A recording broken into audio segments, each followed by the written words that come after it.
Last year I decided to make the switch to an EV, so I bought this.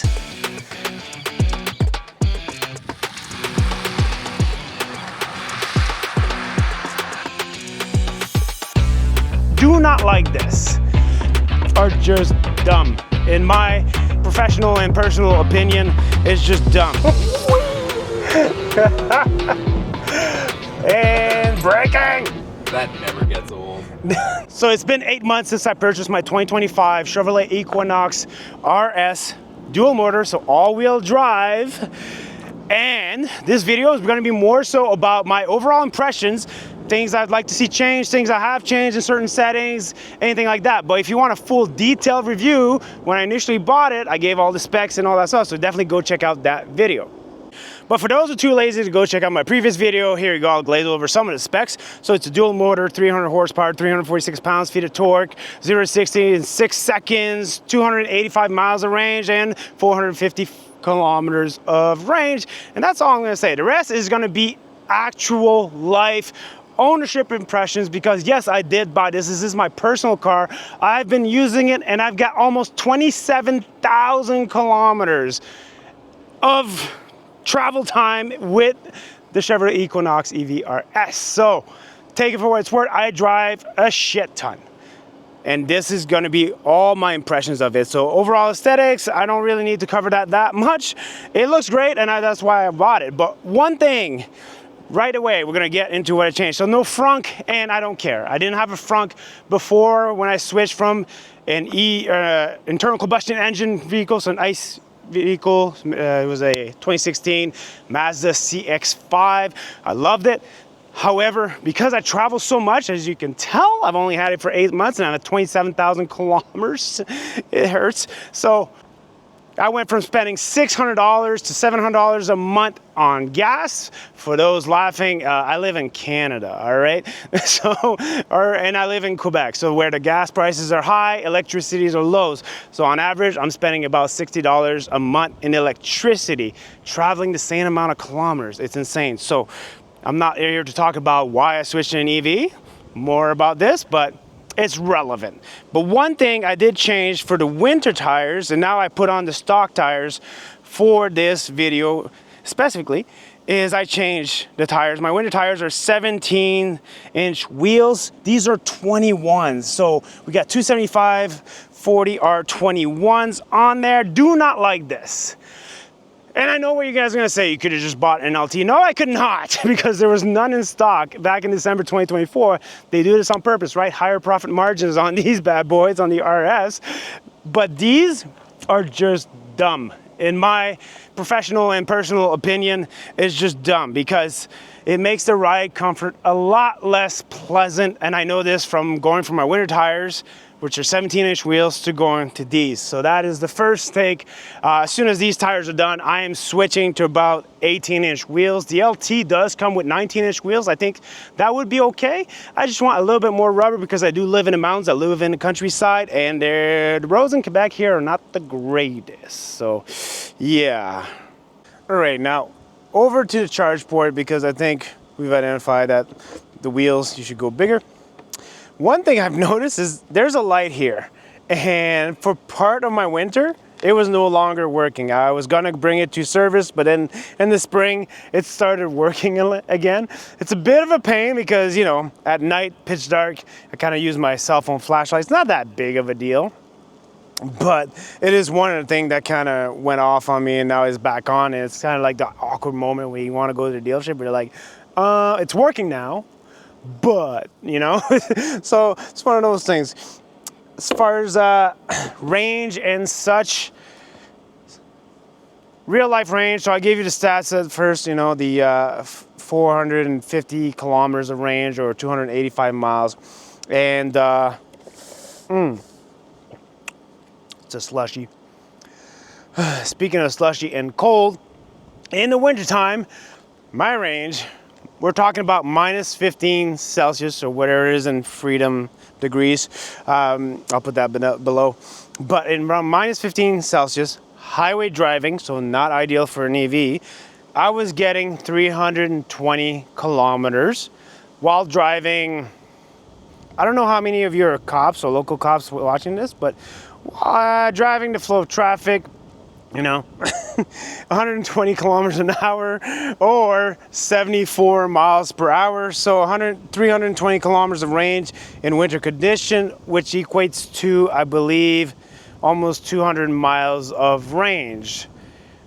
It's a bit of a drop, but keep in mind, again, my speed. And one, I'm not tailing any vehicles. I'm not like hypermiling it, and I'm comfortably inside. I set the temperature. I only wear like either a t-shirt or a hoodie. I refuse to change my level of comfort because I have an EV, and I can here to tell you that it's fine. I come between Quebec and Montreal, and I travel there, no problem in the winter.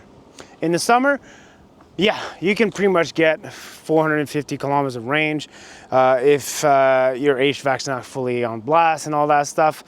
I usually charge it to 80% just because it's my personal vehicle and it's not something I tend to trade in anytime soon or anything like that. So I want to preserve that battery life. I charge it at home 95% of the time, and you know, it still gives me over 400 kilometers of range at 80% battery. So as far as the range, I'm pretty happy with it, even in the winter time.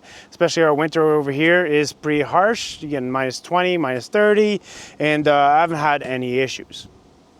Up next, the door handle. I was not a fan of the door handles because I wanted just regular door handles. And turns out the cold, the winter, and all that stuff doesn't quite affect it.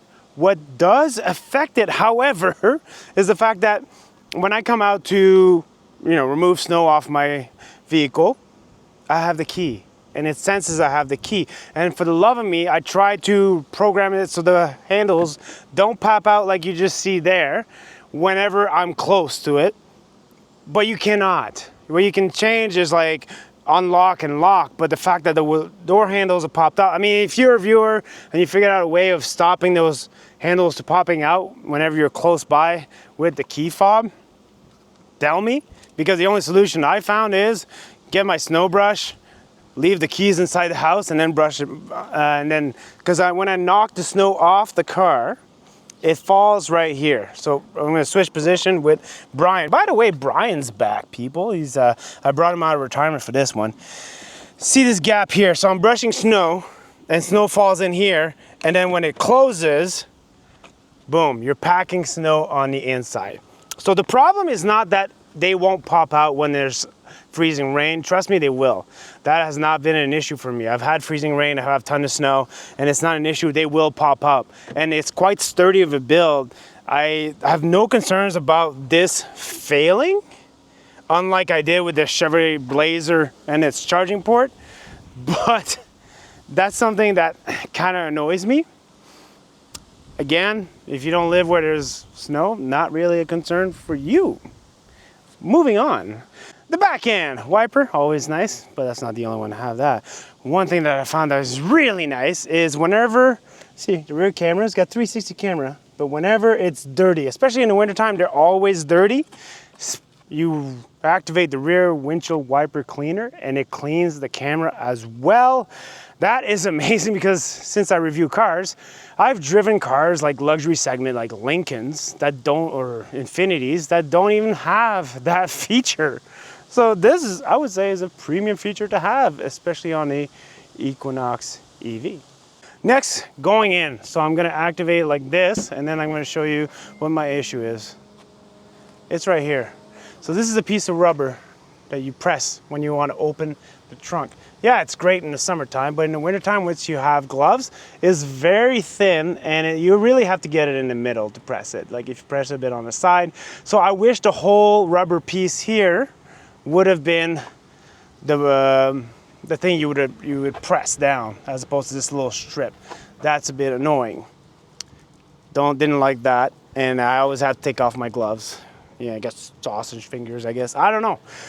As far as cargo space, I absolutely love it. I also love the drop floor here. So I can take this. So this is my cleaning bag for when I review cars, by the way. This fits in here pretty much entirely. So I also already have my charging cables that came free with the vehicle. Free, I mean, I bought the vehicle for like 54 grand, so I don't think that's free, but yeah, it closes, so you can fit a lot of stuff underneath here, and you still have quite a lot of usable space. And when I put the seats down, I think it's something like almost 57 cubic feet of space. Pretty good. And note, if you're considering between the Equinox EV or the Blazer EV, I did a comparison where I actually measure the usable amount of space that you can have. It's essentially the same. Yeah, I don't know, but especially when you drop the floor down, because I can drop it lower if I'm not using the bin down here. Definitely quite a lot of space, so I'm quite happy with how much cargo space the Equinox EV has. Okay, back seat.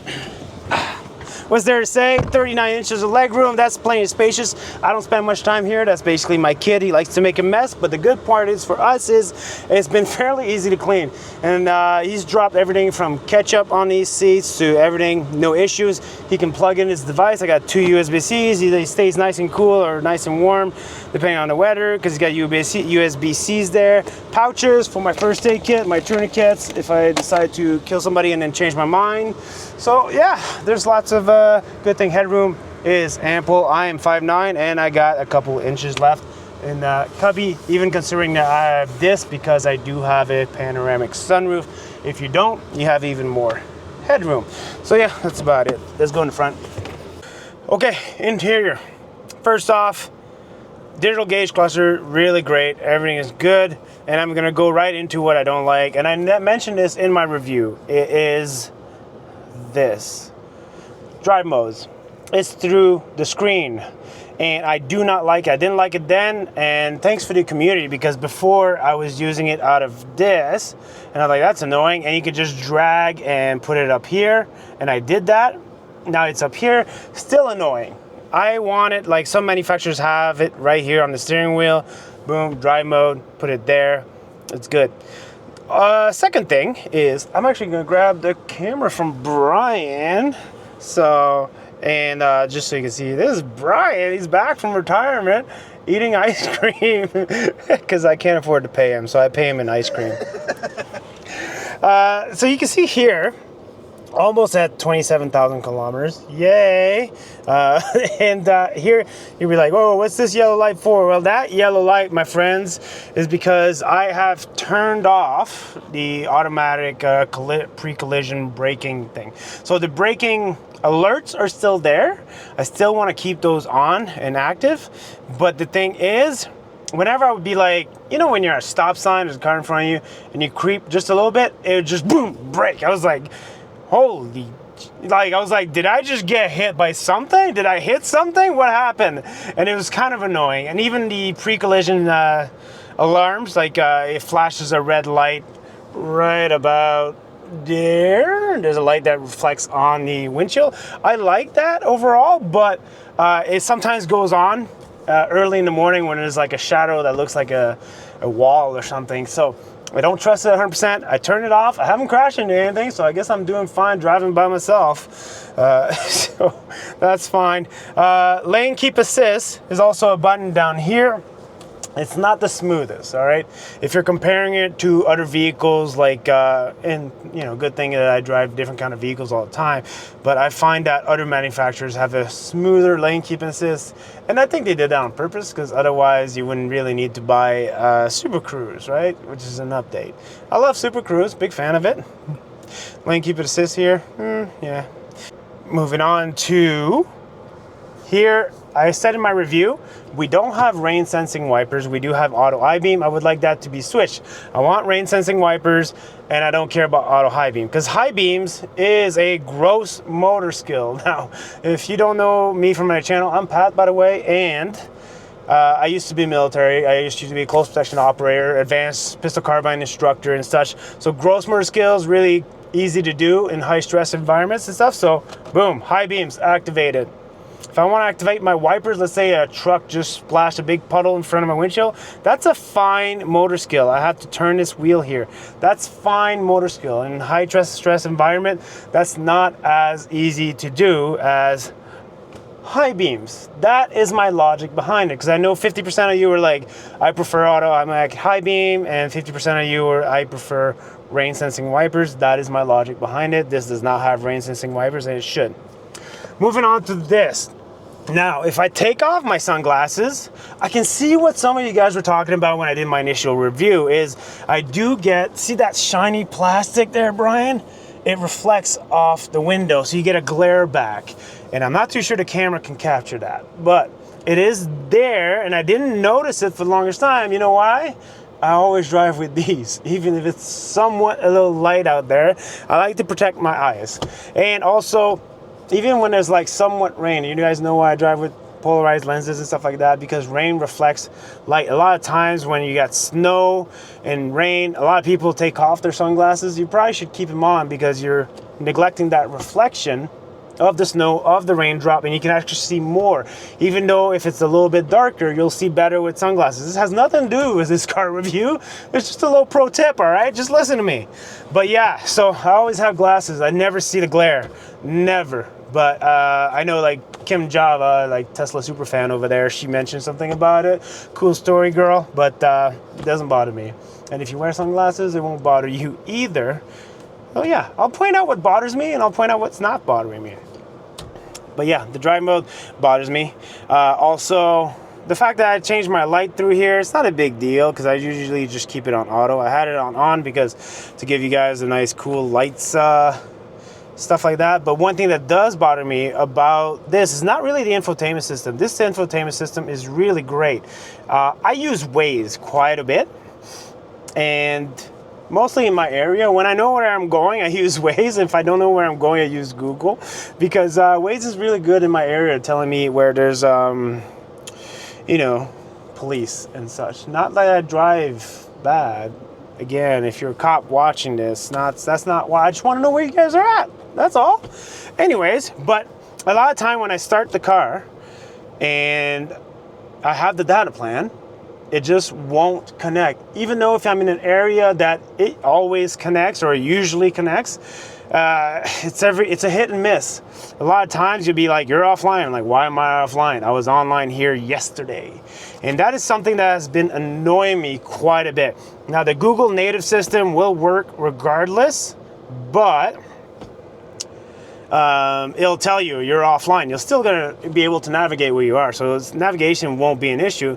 You just know that you won't be able to put in, it'll say like it's offline. There'll be like a circle, like a cloud with a bar on it, and it's telling you you're offline. We're online right now, so it tells you all the flow chargers and everything. And it's also added, because I bought the NACS charging port, bought it from the dealership, so it's the right one, but you can buy any one on Amazon if you want, and boom, it'll actually tell me where the NACS are as well. There's none in this particular area, so it's not something I can show you right now, but if there are, it'll pop up now, because it'll ask me in the last update, after I did the last software update, which is actually last week, and it said, do you have a NACS adapter? I'm like, yes, I do.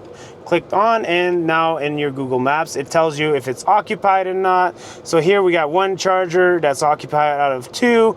I really like this. So if I plan a trip to, Brian, where do you want to go? Let's go to Vegas. Vegas, okay. Las Vegas, Nevada. That's, thanks for picking that route, Brian. It's gonna take a few minutes to load up. That's pretty cool. So multiple charging ports needed. So it's finding all your charging stops.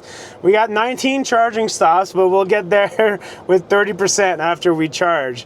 And it usually tells you too, how much time, how many days it's gonna take us? 2 days and 3 hours to get to Vegas. Not worth it, but yeah, so it tells you everywhere you're gonna charge it. Plus that, it makes it so easy. I love the built-in Google interface. It's definitely a pro for me in the ownership, and it's not like I go on road trips that often, but it makes it so easy. Another trick that makes it very easy is I usually pick hotels and such that have charging capability, and some here in Canada actually is free charging. So you go there with like 10% battery left, plug it in, go to sleep, wake up, boom, a full battery ready for your next trip. So that's definitely an ownership thing that I've enjoyed quite a bit. HVAC control, I love how quick it is at cooling us off on these hot days, because it's not the case for every vehicle I've tested. So Chevrolet does that really good, HVAC. No issues there. Lastly, from owning this vehicle for 8 months and driving a shit ton, I spent a lot of time in my vehicle, because 27,000 kilometers almost. Look how much storage I have from here, there, the big gulp that can fit any kind of drinks in there. And look, Brian, look how many drinks I have in my door. I got a sports bottle, a shaker, and a protein shake. I just finished playing hockey, by the way. Brian has to smell that right now. I didn't even shower after my hockey game. I smell like hockey. It's a good thing you guys are, anyways. But also, maintenance. Look, I can take out this whole tray. Brian, that's your tip, by the way. This and the bottom one, the whole thing comes out. This is very easy to clean. And even the side, the door here as well, the bottom piece comes out and everything. It's just so easy and effortless to maintain. You just take it out and shake it off and good to go. It looks like you just did like a detailing job, but you didn't. Yeah. I think that pretty much covers the interior, guys. I love my panoramic sunroof, which actually opens as well, because some other vehicles just have the fixed glass one, and this one will actually open up. Ooh, that didn't sound good. I haven't opened it in a long time. But yeah, pretty cool, huh? Okay, so let's go for a little drive. I'm just gonna reverse out because I don't take this car off-road, neither should you. That's not what it's all-wheel drive for. But when I reverse, I do like that it's not one pedal drive, even though I have one pedal drive activated.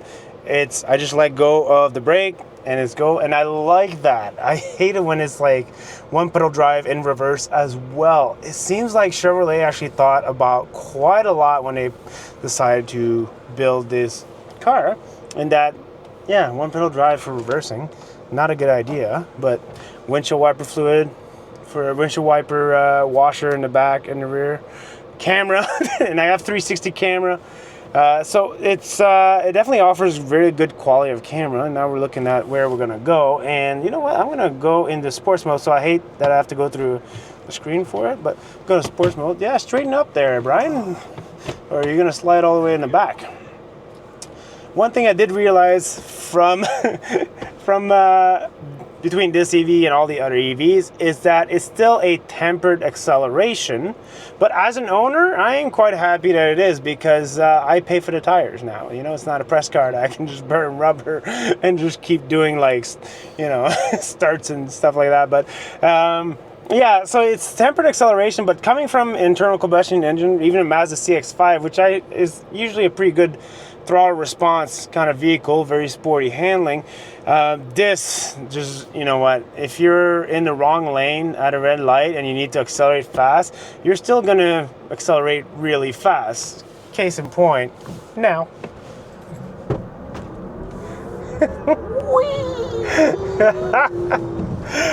And braking. That never gets old. Never gets old. And we come to a complete stop. One thing that is something to note is, in the winter, don't forget that you're driving a heavier car if you're just switching to an EV. Which means if you start sliding, you're sliding for a lot faster and a lot longer than you would in a regular car. In the summer, I mean, not too much to address in that retrospect, but I just want to, guys, like, improve your, what am I trying to say? Like, stopping distance is longer, so basically keep your distance. There you go. You gotta account for that extra weight because you're yeah. All right. But overall driving dynamics now back in normal. It still accelerate really fast. 0 to 60 in 6 seconds is nothing to shy about. Sure, I mean, the Mustang Mach-E is faster, the Ioniq 5 is faster, but you're still faster than most cars on the road. It's not something I've noticed, and it's something that I love, because it's, this being an EV, it's such a smooth acceleration. And cornering, because the center of gravity is so low with that battery, it's such a pleasant car to drive. Even more so when you don't have these 21-inch wheels on, right? I love my 17-inch wheel for my winter tires, my Steelies. I think they even look pretty cool. I think a black rim is definitely what I'm gonna get for my next summer set, which is probably gonna be next year. Because again, these kind of tires, they wear out pretty quick. It's gonna be, for me, my winters are good for another season, so I'd say 2 seasons. If you swap between winter and summer anyways, so it's like they last you 2 years. Well, take into account how much driving you do, though. For the average person, they're probably going to last a little bit longer. Yeah, exactly. And I think the Equinox is one of the best cars to get for it to last longer, because it's not that immediate. It's still, like you said, it still pushes you in the back of the seat. It's just not as harsh as like the... By the way, Brian used to do car reviews too. He did the Kia EV6 GT, and that shit knocked you way back. But again, GT. But I mean, it's still it's noticeable. It made me think a little bit about the EV6. Yeah, just sparked up some memories there when you had fun, and did. Almost got like your car towed away because you were driving too fast and didn't know it. So yeah, it's still, whoa, like merging and all that stuff, not gonna be an issue. No. Lastly, I want to say that the one pedal drive is perfectly calibrated. I rarely ever use the brakes, and I love driving one pedal. However, Brian's not liking it as much, but that's his problem, not mine. He's not used to one pedal drive as much as I am, nor is he used to going exceptionally fast and then stopping really sharply, so I understand that. Are you good, Brian? Oh, yeah. So I guess that sums up my 8 months of ownership. And why did I do 8 months? Well, basically because I got lazy. I wanted to do a 6 months ownership, and you know, I kind of got lazy. I was like 20,000 kilometers, yeah, and then I was like, okay, no, 25,000 kilometers. And then I just finished getting off vacation this week, so I'm like, you know what, get it done, because I love the Equinox EV RS. Absolutely love it. That is my take on it. Sure, I mentioned some things that I don't like about it, because I'm not a Tesla, you know, fanboy, where I just tell you everything's great about my car, even though it's not so. Ding. Anyways, so yeah, overall, love it. Don't care if it doesn't have a trunk, because I didn't have one before. If you're buying or looking to buy an Equinox EV coming from an internal combustion engine, not really going to be a factor for you. Plenty of space in the back, plenty of space in the trunk. It drives great.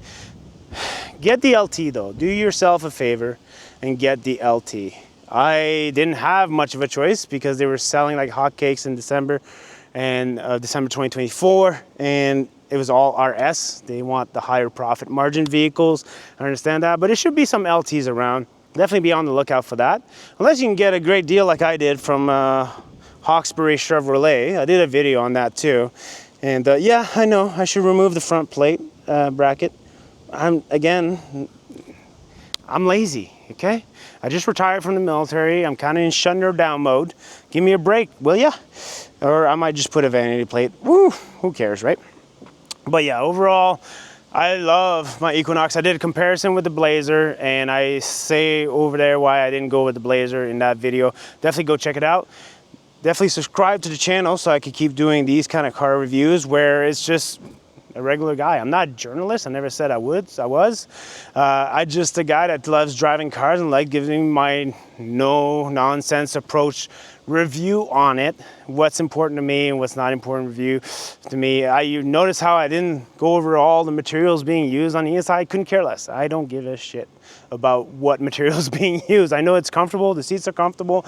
I know that everything is easy to maintain, easy to clean. I'm a family man, and that's what's really important to me. But I also like beating somebody off the red light when it comes to time to just show up a little bit of alpha male personality or something like that, whatever you want to call it.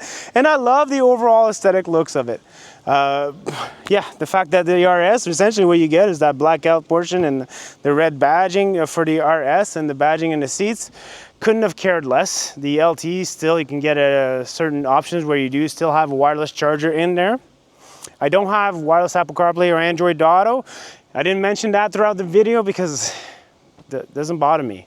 I have the data plan, and I think they offer it like free for a full year, and the maps is like 8 years now or something like that. It's something ridiculous that I don't have to worry about. So I can play music off of my cell phone via Bluetooth, and the maps is free for 8 years. Not a concern to me. I ended up buying the data plan, and one thing I can say about when you're calling OnStar is they're going to try to upsell in a way that they're not even going to acknowledge that they have a cheaper plan. Because I remember calling them, pressing a little button, because they're through the app, it really sucks. The service is not there. It's not as good as Tesla in that sense that you can do everything through the app. Chevrolet, you should fix that. But you can book appointments. I have booked a service appointment. I haven't mentioned how many times I went to service. That was once. I went once in 8 months to the dealership, and it was a software update that needed to be done because the advanced cruise control would not come to a stop whenever when you're flying down the highway and there's like a complete like traffic jam up ahead, so they're completely stopped. It was gonna just crash in there. So it wasn't slowing down, it wasn't doing anything. So that software there fixed that, and I've tested it. I didn't crash, so yay, it works. But that's the only thing I went to maintenance for. Oh, and my tires, because I switched from winter tires to summer tires. Otherwise, Chevrolet has no scheduled maintenance. When I was shopping around, I shopped for Toyota BZ4X, and I shopped for the ID4, which was a stop sell at the point, so kind of not really a factor. But a lot of these manufacturers have scheduled services, and I talked to my dealership. I'm like, what's your scheduled required services to keep the warranty good? He says, none. It's like, we don't have any. We don't have any. You don't have to go to a dealership. You don't have to go to a garage at all. So that was a big selling point for me. I love the fact that it doesn't accelerate stupid fast where I need to change my tires every year. These are factors that I liked. I told you about everything I don't like, from the overutilization of the screens for whether it be lights or whether it be drive mode selection. I think the drive mode selection is the thing that pisses me off the most. If this was winter, I think the handles, the fact that they pop up if you have your keys on you, that's a little bit annoying. But overall, this is a great purchase. I'm not an influencer. I don't care if you buy this car. I don't have a promo code for you. So there's that. But I just want to tell you guys that I'm quite happy with my Equinox. So if you have any questions, problem, queries, comment below. Comments always help our videos get more traction. So definitely help get this video, share it, do everything that you can do. This is probably Brian's last time, because he's retiring from the military as well, but he's shipping out somewhere else. He's leaving me by myself in Quebec. What an asshole. Anyways, we love you, Brian. Thank you for helping us get this channel started, you and Luke. And it's mostly just me because they live far away from me. So yeah. So a big shout out to Brian. Comment below. Say, yay, Brian. Congratulations on retiring from the military as well. And like, subscribe. See you later.